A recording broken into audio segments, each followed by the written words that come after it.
du mercato. Donc aujourd'hui, un ça va consacrer au transfert officiel du mercato d'hiver 2019. Je trouvais que quand j'avais fait ça pour le mercato de 2019, vous avez beaucoup aimé. Donc c'est pour ça que je fais encore une fois.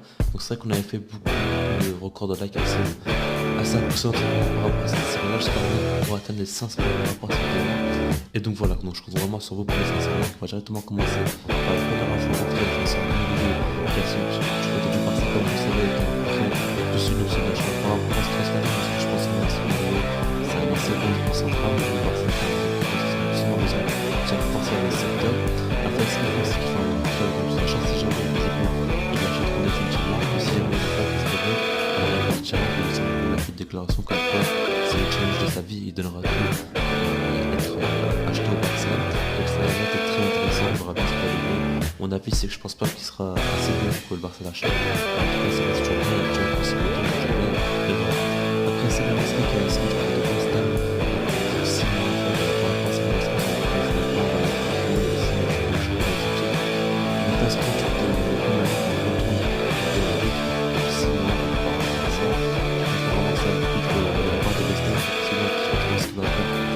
après je sais pas pourquoi ça peut devenir, ça m'étonnerait l'équipe déjà massive, mais je pense que ça va être compliqué pour lui d'être West Ham effectivement ça me paraît assez bizarre ce transfert là en tout cas on va se montrer un peu parce que moi on a cette West Ham ensuite Vizic qui s'est de Chelsea pour ses top plus que 6 mois de club c'est vraiment pas mal ça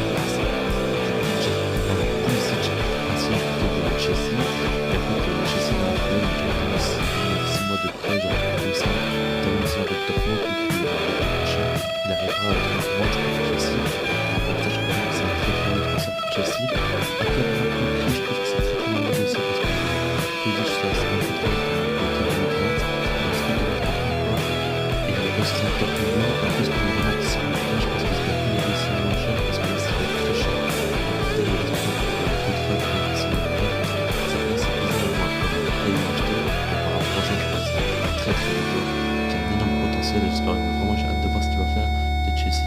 Ensuite Naldo qui a signé du côté de Monaco. Alors c'est normal, hein, on l'avait déjà dit, Monaco a besoin de joueurs un peu expérimentés, ils ont fait signer Naldo, pour moi c'est un plutôt bon coup, c'est pas énorme mais ça reste plutôt intéressant, on va voir ce qu'il va donner. Je pense qu'il va beaucoup pouvoir apporter dans ce moment difficile à l'AS Monaco, et donc voilà.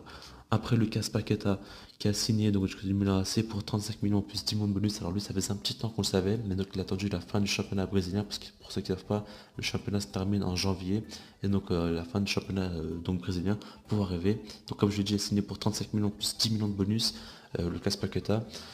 Donc voilà, moi j'avais déjà dit, c'est une énorme pépite, il y a le Barça qui était chaud pour lui, enfin pour l'acheter, il y avait City, il y avait même le PSG, enfin énormément de clubs, c'est une énorme pépite.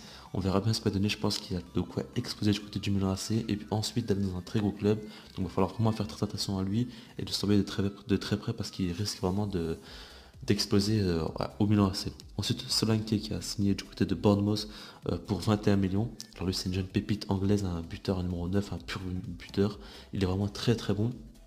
Il aura du temps de jeu du côté de Bournemouth parce que c'est vrai qu'avec Liverpool c'est assez compliqué. Et donc voilà, j'ai hâte de voir ce qu'il pourra donner aussi parce que je pense que c'est un très très bon buteur avec un gros potentiel, il est encore très jeune. Et donc voilà, on va terminer avec Adrien Rabiot qui pourrait signer, j'ai bien dit pourrait signer côté Barça. Et ça devrait être officiel dans les prochains jours, voire dans les prochaines semaines, on verra bien. En tout cas donc par rapport au transfert, ce serait selon les infos une prime de 10 millions pour le joueur, plus un salaire compris entre 10 à 12 millions sur 5 ans. Donc voilà. Alors Adrien Rabiot c'est pas encore officiel mais selon les infos ça devrait l'être, c'est pour ça que j'en parle aujourd'hui. Et puis vous savez très bien dans ce genre de vidéo je lâche toujours une grosse rumeur ou bien une info qui devrait bientôt être officielle. Donc par rapport à Rabiot c'est très bien qu'il devrait arriver. Après on sait pas s'il va arriver du côté du mercato d'hiver ou du mercato d'été, mais en tout cas ce qui est sûr et certain c'est qu'il y a un accord, enfin sûr j'abuse peut-être un petit peu, mais selon les infos il y a un vrai accord entre Rabiot et le Barça, j'y crois très fortement. Par rapport au transfert, je te donne mon avis, je pense pas non plus que c'est le meilleur choix. Après vu qu'il arrive gratuitement comme ça, on verra bien ce qu'il va apporter, il sera quand même important. Après voilà, pour moi il y a beaucoup trop de milieux de terrain au Barça, je pense qu'il doit encore en vendre plusieurs. Mais en tout cas par rapport à Rabiot, je trouve que c'est assez intéressant, on verra bien ce qu'il va donner finalement. Il pourrait peut-être nous surprendre, on sait jamais, Adrien Rabiot ça reste comme un excellent joueur qui a beaucoup de potentiel encore. Et donc voilà, dans les commentaires, n'hésitez pas votre avis par rapport à tout ça, ce que vous en pensez. Puis sinon moi je vous dis peace.